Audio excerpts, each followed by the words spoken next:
Hey everybody. I'd like to be serious this time about the Nintendo Switch 2. Seriously. I wanted to talk about that because everyone's in a bit of a tizzy about the pricing they just came out with for it. In their what was it called? Nintendo Showcase. And I saw that they were releasing Nintendo Switch 2 with no games and a single controller, I believe it was, for $450. With Mario Kart World, it's $500. And if Mario Kart World bought separately, it's $80 digitally, and I believe the estimate was $90 for a physical copy, which may or may not be just a download code. People flipping out over this, rightfully, yeah, I understand the shock. Though, once you take a step back and look at it, it probably shouldn't be too much of a surprise. And I say that because Nintendo historically has had expensive games. The first Nintendo, I had to pull it up, but it was $180 at launch. And then all the way down to the Switch being a $300 console. So the first console being $180, the last one being $300.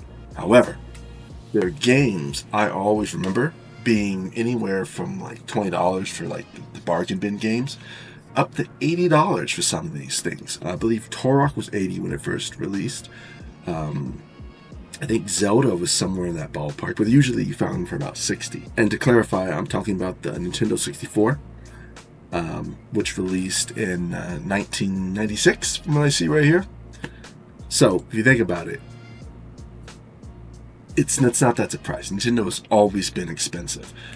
What is kind of surprising is that you would expect when you sell more of something, there is a quantity discount, right? So, I sell 100 games for $80, or I'm going to sell 1,000 games for $40.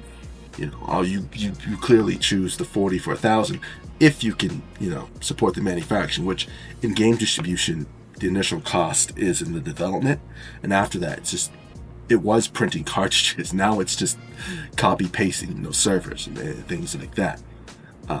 So Nintendo raising their prices to $89 to $90 a game. That honestly, that's more of a surprise to me than the console price, because Nintendo has said that they were worried about the tariffs, and so they were trying to price the system accordingly. So I actually do get the system price. The game price is what throws me for a loop, $80 or $90. Even though historically they have been that expensive, there are more gamers today than there were, in 1996.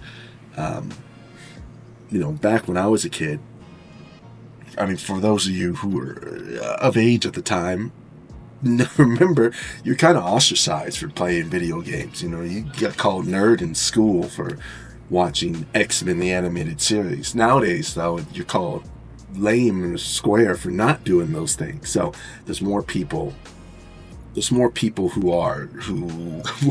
would have been considered nerds back in 1996. Anyways, I believe what Nintendo is trying to do is they had a really bad Wii U launch, from what I remember, and they kind of made up for that with the Nintendo Switch. So I think they're going back to their roots of just being a prime system or a premium family console. Because if we look at the PlayStation 5, right, from when I looked it up, the PlayStation 4 and PlayStation 5 are tied in monthly users, okay? The PlayStation system is not usually a family system. That's a gamer system. Usually a guy buys a system for himself to play games. The Nintendo systems, however, are usually family consoles. Now, there's a lot of kids who play Nintendos who grew up and now are my age, right? I know my brother's one of them. He swears by the GameCube, up, down, left, and right. Though I don't think they want to target those kind of people anymore because my brother doesn't have kids. They want to target the gamers that grew up and had kids. So by doing so, they're setting themselves apart by becoming a premium. As to say, when, little Timmy asks for the Nintendo Switch for the 89th time come December, usually, Gamer Papa is gonna make way and buy the system for little Timmy so he doesn't ask 90th time. And I think that's really where they're going. They don't care about the individual gamer. I don't want to say casual gamer, but the casual to serious gamers. I think they're trying to get away from that. They want to try and hit the new generation, because the 60 to 120 FPS from what I read, now this is kind of hypothetical, is using upscaled AI, which really isn't. I mean, most people, like gamers, you can tell the difference. It's like, okay, well, this is not really 120 FPS, but guess what? Little Timmy's not going to know the difference. He's not going to know the difference at all. All little Timmy knows is that the new Zelda's out, and it's only out for the Switch 2. I can probably pretty much guarantee you, I'm fairly confident when I make this prediction, that the new Switch games are not going to be compatible with the Switch 1. Unlike the PlayStation that made most of their games compatible. They made most games for the PlayStation 4 and then made the PlayStation 5 compatible with those games. The new, like Cyberpunk, great example. Well, I guess that was kind of the inverse. They made it for the PlayStation 5 and it just didn't work for the PlayStation 4 at all. However, Ghost of Tsushima, made for the PlayStation 4, though released for the PlayStation 5. I think that's how the PlayStation usually goes these days. Most games are backwards compatible, at the cost of of using the PlayStation 5 to its full potential. The Switch, again, I think they're going to release the new Zelda, can't run on the old system, because again, they don't want little Timmy to play on the Switch 1. They want little Timmy to pester Papa Gamer to buy the Switch 2. And by doing so, I think they believe they are also going to capture more of the market share.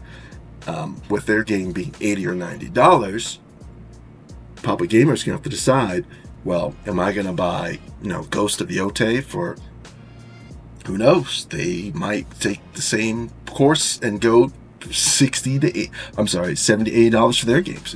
Buy Ghost of Yotei for $80. Or, little Timmy is asking for, I don't know, Mario Party umpteenth, whatever Mario Party they're on now. Most likely, Papa Gamer's going to say, okay, you know what, I'll buy Ghost of Yotei later. I'm going to get little Timmy his Mario Party. Which does what?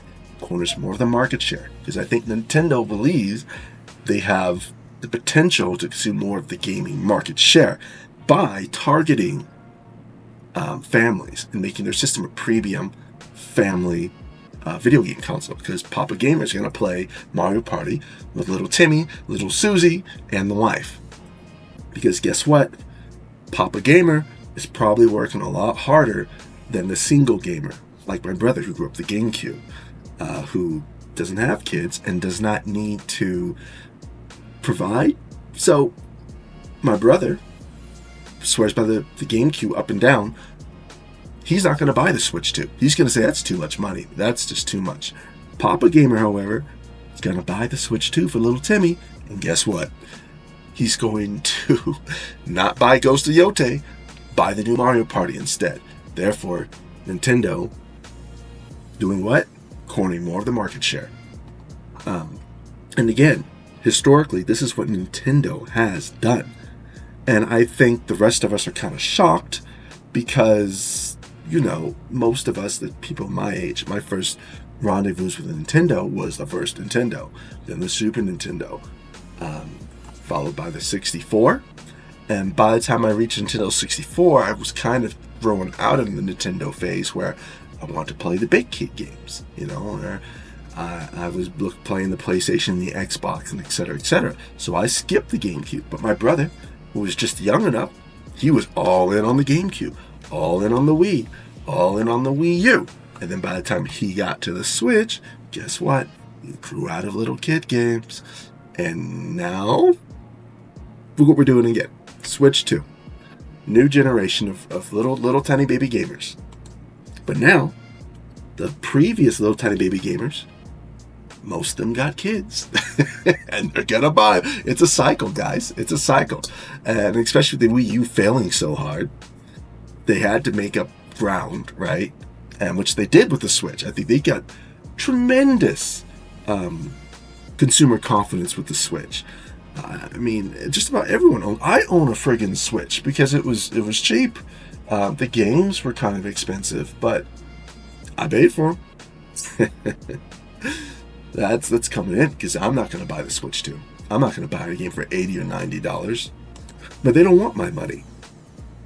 So, I believe what's the best thing the average gamer can do who's not buying for little Timmy. Even, don't take that back. Even the gamer buying for little Timmy, I believe needs to say little Timmy no. Because let me tell you what I actually think now after my analysis there. I think this is a bad trend. I don't think this is a good trend to go. A lot of markets are catering to selling fewer units to less people for more money, right? And that goes with this whole thing where like the top 10% of the the American economy is making up. I think they make up 50%, I believe, of the national American economy. So, if you could sell to the 10%, well, you already got 50% of the market share. And I'm not particularly a fan of that. I think it's a bad idea for the consumer. Now, in the business sense, yeah, it's probably a good idea. But I'm not going to support that. I honestly can do without the Switch 2. And really, when I looked at the specs, I found Nintendo didn't release their specs. Meaning, I don't think the Switch 2 is going to cost them that much more than the Switch 1 to make. Now, I do think the tariffs are hurting them. I think that's going to come into effect. And I know for a fact the games are not going to be affected by, the tariffs and such. I'm not...